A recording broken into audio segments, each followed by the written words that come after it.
2:47 a.m. She texted me from Vegas. Just married Derek. You're pathetic, BTW. I replied, cool.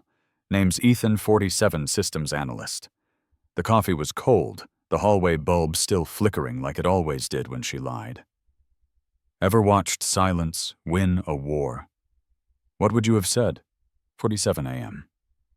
I don't remember what I was dreaming, if I was dreaming at all. The room was quiet, save for the hum of the refrigerator in the kitchen down the hall and the soft drip from the faucet I kept forgetting to fix.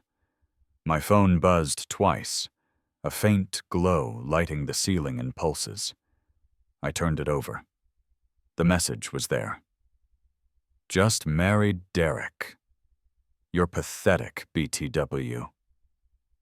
There was a selfie attached. Haley in a white cocktail dress holding a bouquet of pink plastic roses. Derek, my coworker, giving a thumbs up in front of some neon-lit wedding chapel in Vegas. I remember noting the name in the background, the little glass heart. I stared, took a sip of cold coffee, replied, cool. And that was it. No shouting, no frantic calls, no begging her to come home. I just breathed. She once joked, half serious, half teasing, you'd probably organize a spreadsheet if I ever cheated on you. She wasn't far off. My name is Ethan Callahan. I'm 47 years old. I manage logistics for a mid-sized HVAC company in Columbus, Ohio.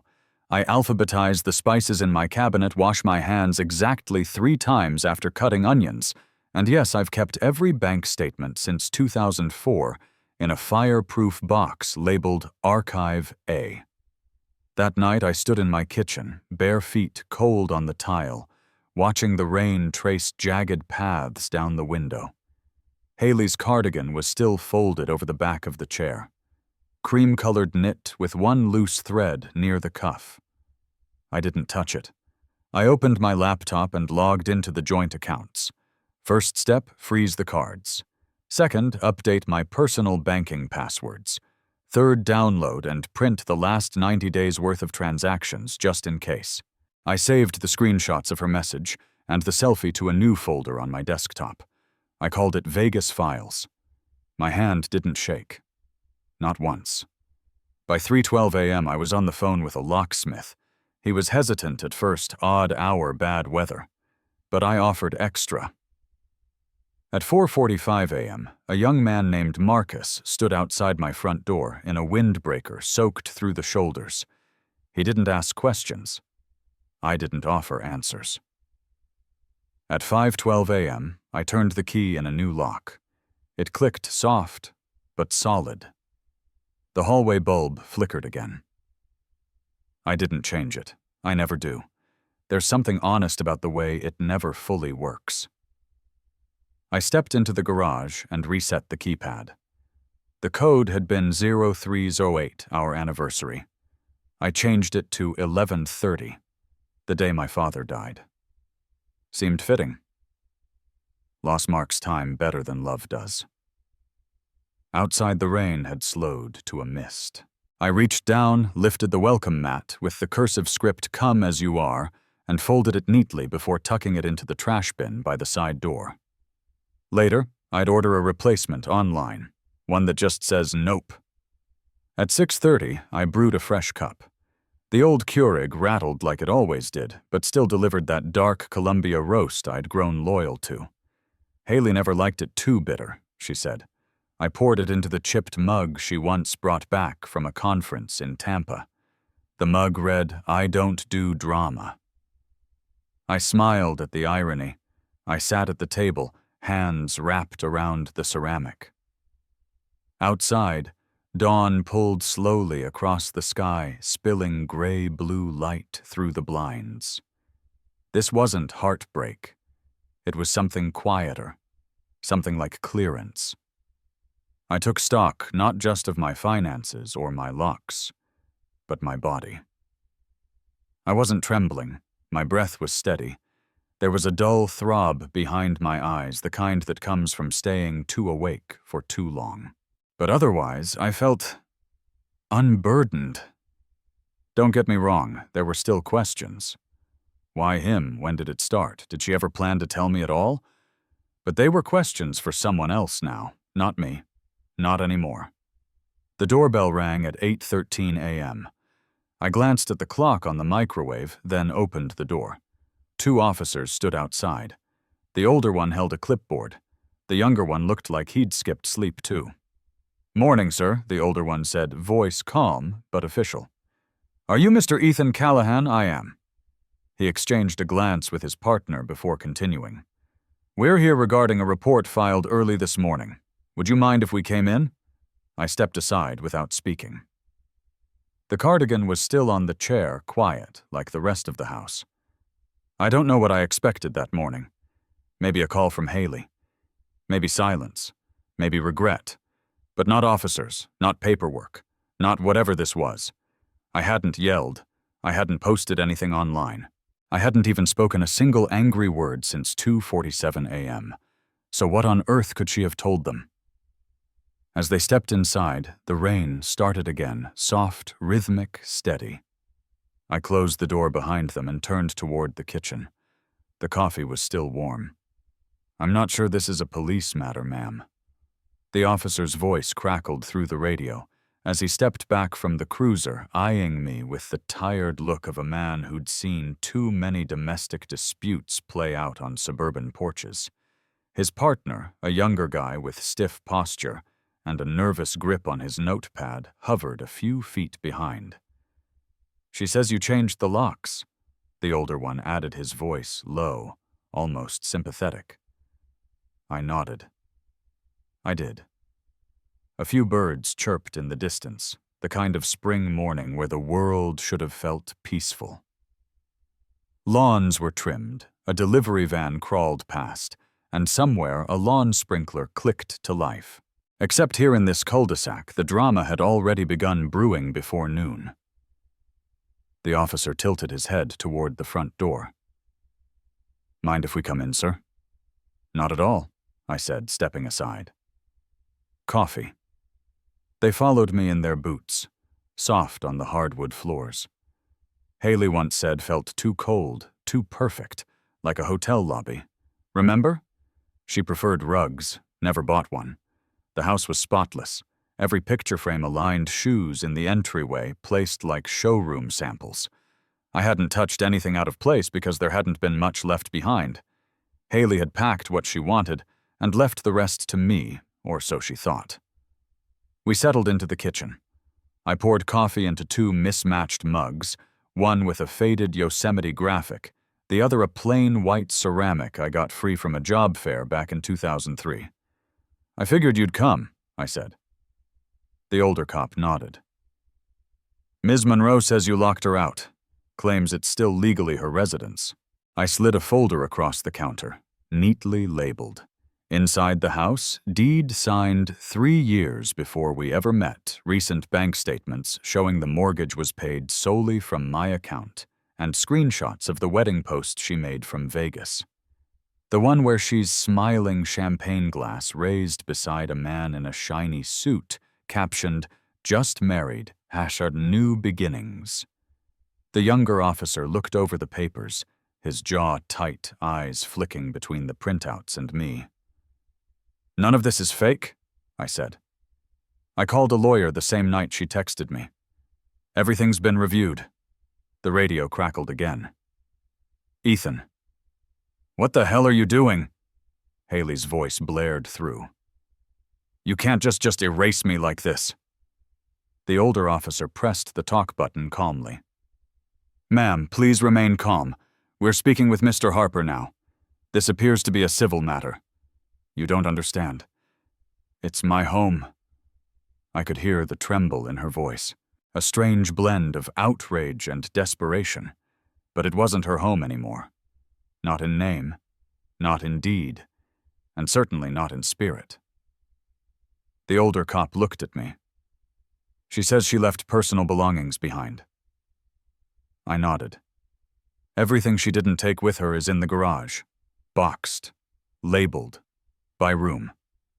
I haven't thrown out a single thing." Officer 2. Still green, still unsure. Hesitated. You didn't touch anything. Sensitive I didn't touch anything at all, I said. I just packed what was left. That's it. He gave a short nod. We'll have to note that. I understand. We finished the coffee in silence. Outside, a neighbor, Mrs. Applebaum, I think, peered from behind her blinds. She's lived 2 doors down since the Bush administration and knows everyone's trash pickup schedule like scripture. I walked them to the door. The older officer turned before leaving. This kind of thing. It happens more than people realize, he said. Keep your paperwork in order, and maybe don't answer unknown numbers for a while. Will do. As their car pulled away, I stood in the doorway a moment longer. Just me and the silence. Then, almost automatically, I grabbed the vacuum from the hall closet and started running it over the living room rug. Not because it needed cleaning, just because it gave my hands something to do. Some people cry. Some people rage. I clean. The hum of the vacuum steadied me. Methodical. Repetitive. Safe. Then came the buzz. My phone face down on the coffee table lit up. Caller ID, Carol Monroe. My mother-in-law. I stared at the screen, thumb hovering the hum of the vacuum still running beneath me. Let it ring, or pick up, pretend it's still just a misunderstanding, or answer and finally say what I hadn't said that night, what I hadn't said in years, really. The phone kept buzzing, and for a moment I felt that old tightness in my chest. Not grief, not anger, just a kind of dull ache, like you've braced for a storm that's long since passed, and you're still soaked anyway. I shut off the vacuum, let the phone buzz one more time, and I picked up. She came with an army. A black SUV screeched slightly as it pulled into the driveway. Doors swung open like a synchronized drill. Out came Haley, in designer boots, followed by Derek, face-pale eyes darting like a cornered rabbit. Carol, my ex-mother-in-law, stepped out last, clutching a folder dramatically, as if it contained the Magna Carta. Brittany trailed them, phone held up high, already live-streaming.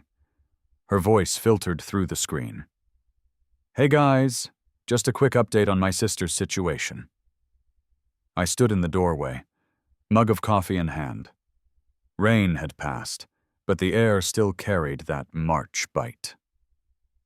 A blue jay landed briefly on the fence post, then took off smartbird. Haley marched up first. We're here for my things. I gestured toward the garage. They're waiting. Carol inserted herself between us, like some self-appointed mediator with a grudge. We need to talk, Ethan. You blindsided her. You've always been emotionally distant. I told her this wouldn't last. You told her that at the wedding, I said. She blinked, then flipped open the folder. Paper rustled like it meant something. This is textbook gaslighting, she declared. I labeled everything, I replied. Closets, drawers, kitchen zones. I even wrapped the glassware in bubble wrap. Brittany chimed in, not lowering her phone. You look really composed for someone who just got left. That's not normal. Maybe I'm not the one who left in Vegas, I said. Derek flinched. Haley glared at him.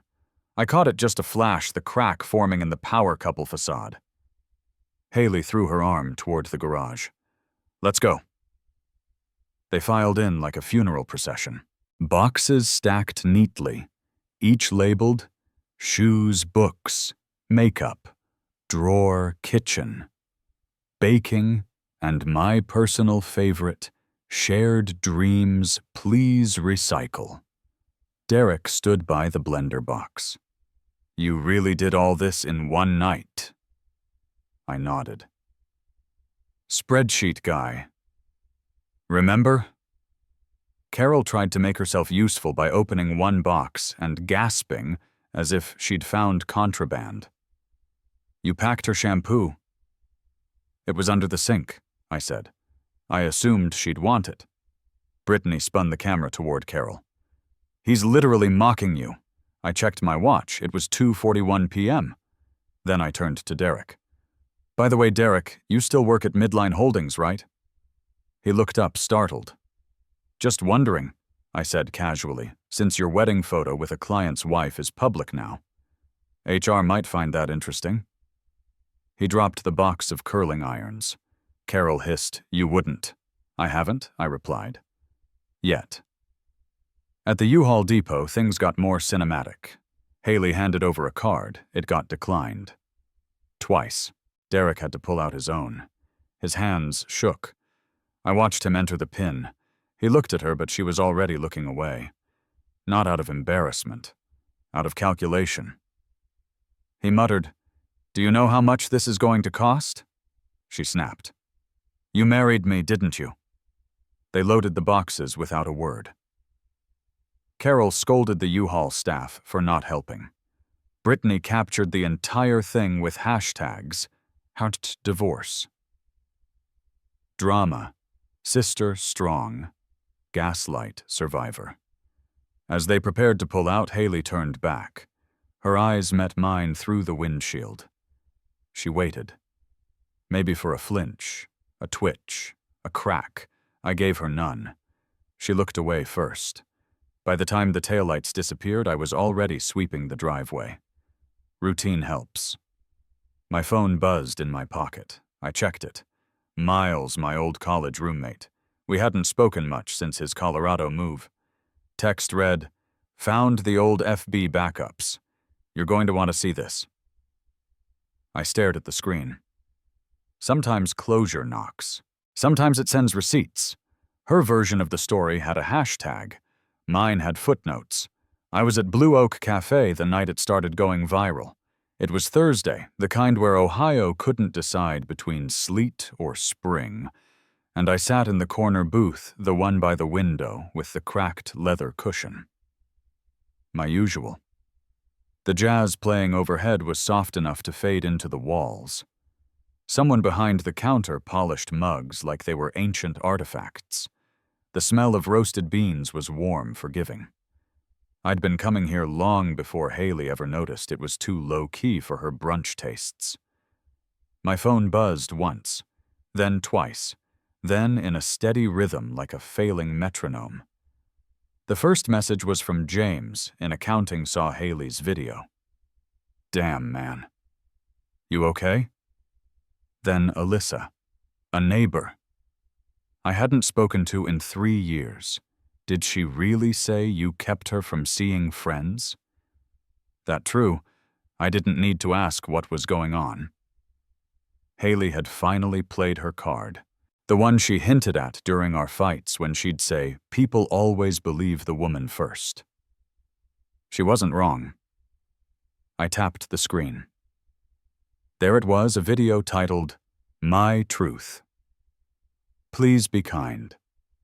6 minutes and 38 seconds of tear-streaked vulnerability, soft lighting, and perfectly timed pauses. Her voice trembled just enough to seem unrehearsed. "He made me feel small, like nothing I did was enough," she said, eyes glossy. I had to lie just to breathe. The comments came quick. "You're so brave. Men like him never look abusive." That's the point. Sending love, sis. Leave and never look back. Carol had reshared the video with a caption that read, "He made her afraid to exist." Brittany had cut it into TikTok snippets overlaid with sad piano and a quote in cursive. "Healing isn't linear, but courage is." By the time I looked up from my screen, my coffee was cold. The cafe owner, Sam, refilled it without asking. He was good like that. Knew how to give space without making you feel invisible.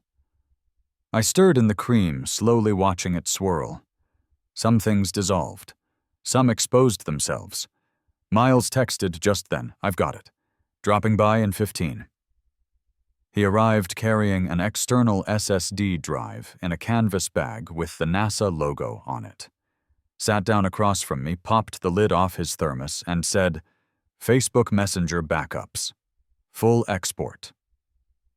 Every conversation from the last 3 years, including Derek." I exhaled slowly. "I don't want revenge," I said. "Not revenge." "Clarity," he replied.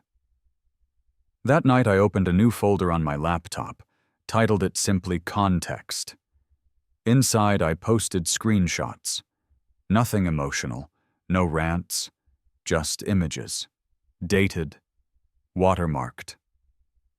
Side-by-side comparisons. Haley telling me she was at yoga, while the message thread with Derek showed her booking hotel rooms, her laughing at how Ethan's too slow to catch on. Venmo logs showing money siphoned from our joint account, her bragging. What he doesn't know funds our fun.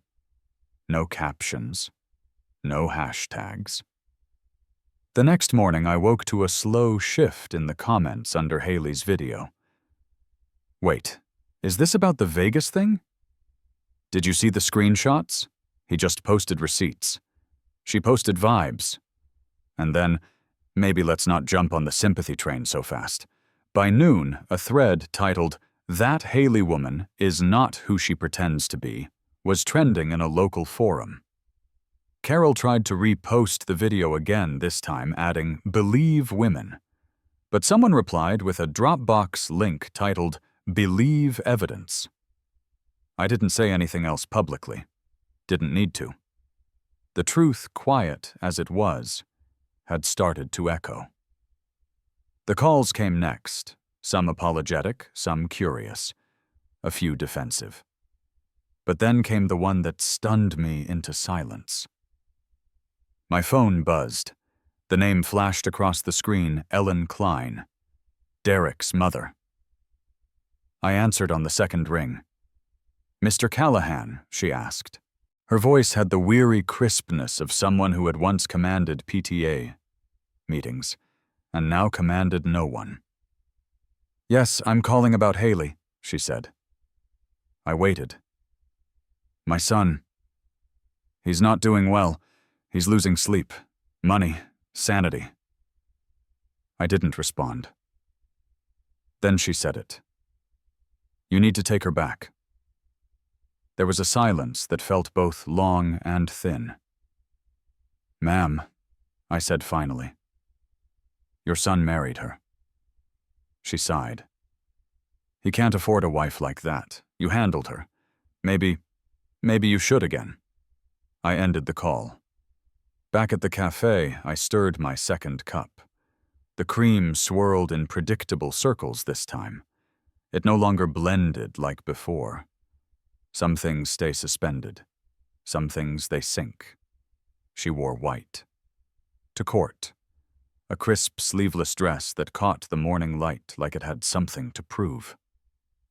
I watched her walk up the courthouse steps as if this were her debut, not the closing act of something we once called love.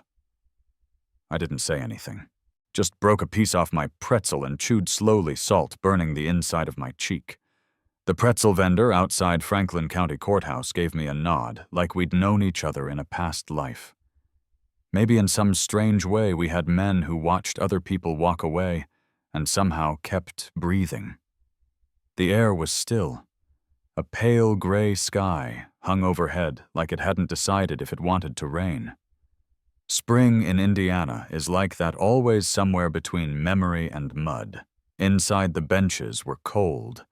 The room echoed with the low murmur of clerks and attorneys adjusting briefcases. Haley sat across from me, her eyes scanning the room like a bird looking for an open window. She looked good, I won't lie.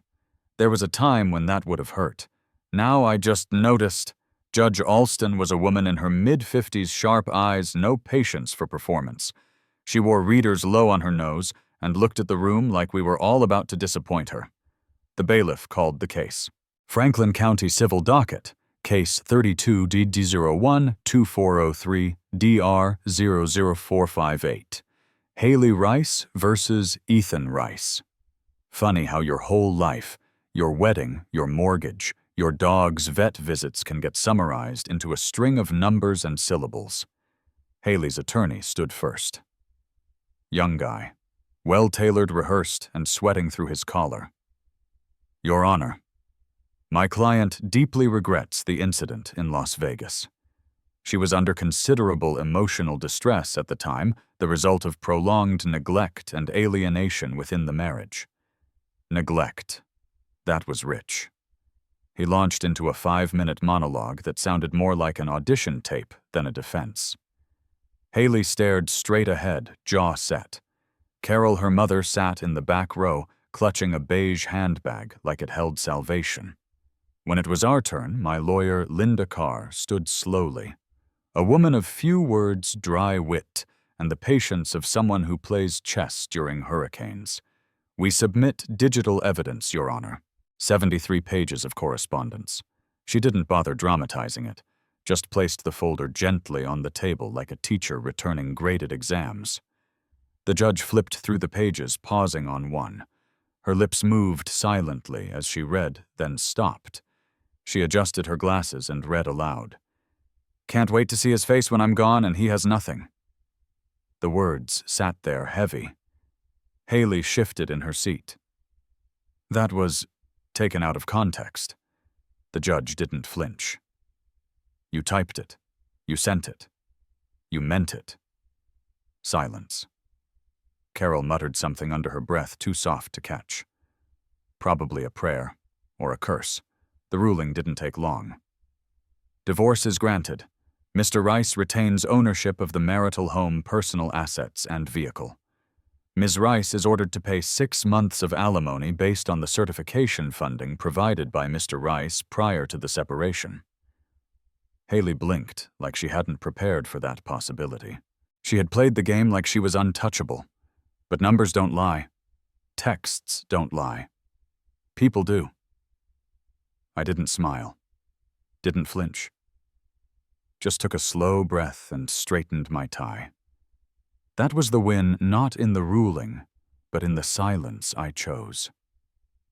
Outside, the sky had shifted, a faint wind picking up the smell of concrete and car exhaust. The vendor was still there, twirling a hot pretzel on a hook, humming something I couldn't name. Then I heard it behind me.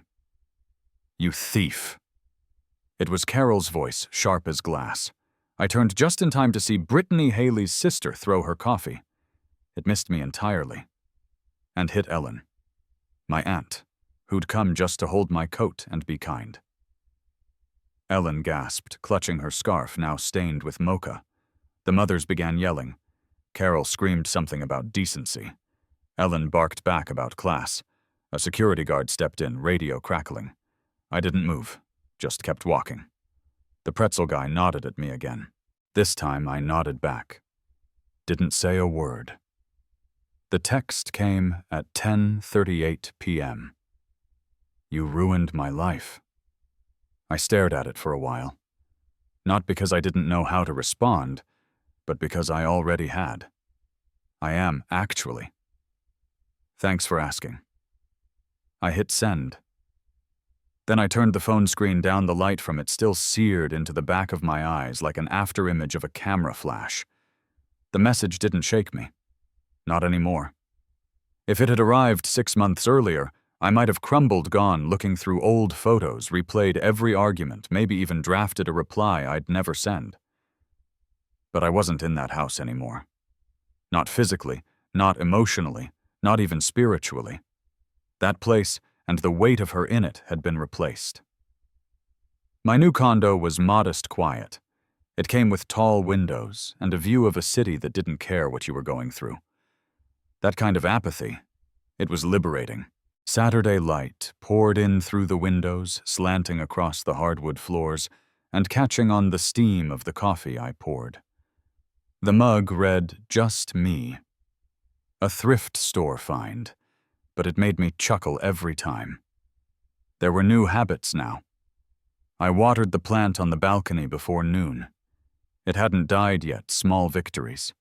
I listened to Coltrane instead of the evening news, And I never checked my phone past 9, except for nights like these when ghosts knocked late. Tasha stopped by around 10 the next morning. She had a paper bag of almond muffins and a smile that didn't ask questions. "Smells like a Saturday," she said, slipping off her shoes and walking toward the kitchen like she'd always belonged here. Maybe she did. We didn't talk about Haley. Tasha never pushed. She let silence happen and let it rest like a page break between chapters. And that was something I didn't know I'd needed until it was present. "You slept okay?" she asked, handing me a muffin. "Better than I used to," I said, biting in. Miles texted me around noon. A meme, a photo of a raccoon holding a martini with the caption, "Divorced and dangerous," but mostly divorced. I sent back a thumbs up. We'd gone through all of it together, the screenshots, the courthouse drama, the social storm. But now even Miles didn't bring up Haley unless I did. I think he understood healing wasn't about never speaking of pain. It was about not needing to anymore. That afternoon, I pulled a box out from the back of the closet. The last of it, the old marriage certificate, a few photo albums, and a dusty clutch of cards we'd exchanged over anniversaries. I leafed through them, not to remember, but to make sure I didn't forget who I was when I accepted less than I deserved. I labeled the box Old Taxes. Later, I walked it down to the storage unit in the basement, where it would sit alongside things like warranty manuals and Christmas lights I never used. Not in sight. Not in mind. Haley's final message stayed in the phone until the evening. I deleted it. Then the contact. Then her thread. No ceremony. No final glance. Just a clean break like slicing through fabric that had already frayed. And then I opened the folder. Vegas files. It was where I'd stored every piece of it, text logs, bank screenshots, even a scan of the napkin she'd written, "Derek plus me equals destiny" on. Back then, collecting it all had felt like taking control. Proof. Evidence. Maybe even armor. But tonight the armor felt like dead weight. I selected the folder. Delete. No fire, no dramatic purge. Just a clean desktop and more space for things that mattered. There was no notification, no sound effect, just the gentle hum of the city through the glass. I leaned back in my chair and let it be quiet for a minute. My phone was silent. Tasha had gone home after dinner. The plant on the balcony moved slightly in the breeze. No ghosts here. And that's when I saw it again, the cardigan. Still on the back of the chair, just like it had been that night in Chapter 1, when everything fell apart. She had left it behind. Haley. In her rush to pack, to pose, to pretend she'd forgotten the one thing she used to wear when she curled up beside me on cold evenings. It wasn't even a good cardigan. Worn elbows, faint lavender scent still clinging to the sleeves. But it had stayed. I picked it up, folded it neatly, and placed it into the box marked Donation. On the way to the donation center the next morning, I stopped by Blue Oak Cafe. The same barista was there. Curly hair tied up, smile professional, but kind. Name for the cup. I hesitated for just a second. "Ethan," I said. "Just Ethan." She nodded. One large, dark roast Ethan. "Coming right up." As I waited, I noticed someone had taped a quote to the tip jar. "The most beautiful form of revenge is not needing one." I didn't know who wrote it, but I knew exactly what it meant. The drink came. Hot, strong, unassuming. I took a sip, burned my tongue slightly, and smiled anyway. Walking out, I dropped the donation box off on 3rd and Maple. Didn't look back. The cardigan was in there. Someone else could use it now. Or toss it. I didn't need to know. By the time I returned home, the sun had crested just enough to light up the far wall. The city hummed. The world didn't care about my past, and that was the best part. I sat down at my desk, opened a new folder on my laptop. I named it Next. Nothing in it yet, but I liked the way it looked. Some endings don't need shouting. Sometimes all it takes is a folded cardigan in a donation box and the quiet of a clean desktop to know you've truly moved on. Life has a way of showing us who we are, not when we're loved, but when we're left. And in those moments, if we can respond with calm, with dignity, with a steady hand instead of a raised voice, maybe we don't just survive, we rise. Healing isn't loud. It's earned in small, private victories. If this story stirred something in you, feel free to share your thoughts. After all, stories like these aren't just mine. They belong to anyone who's chosen peace over noise.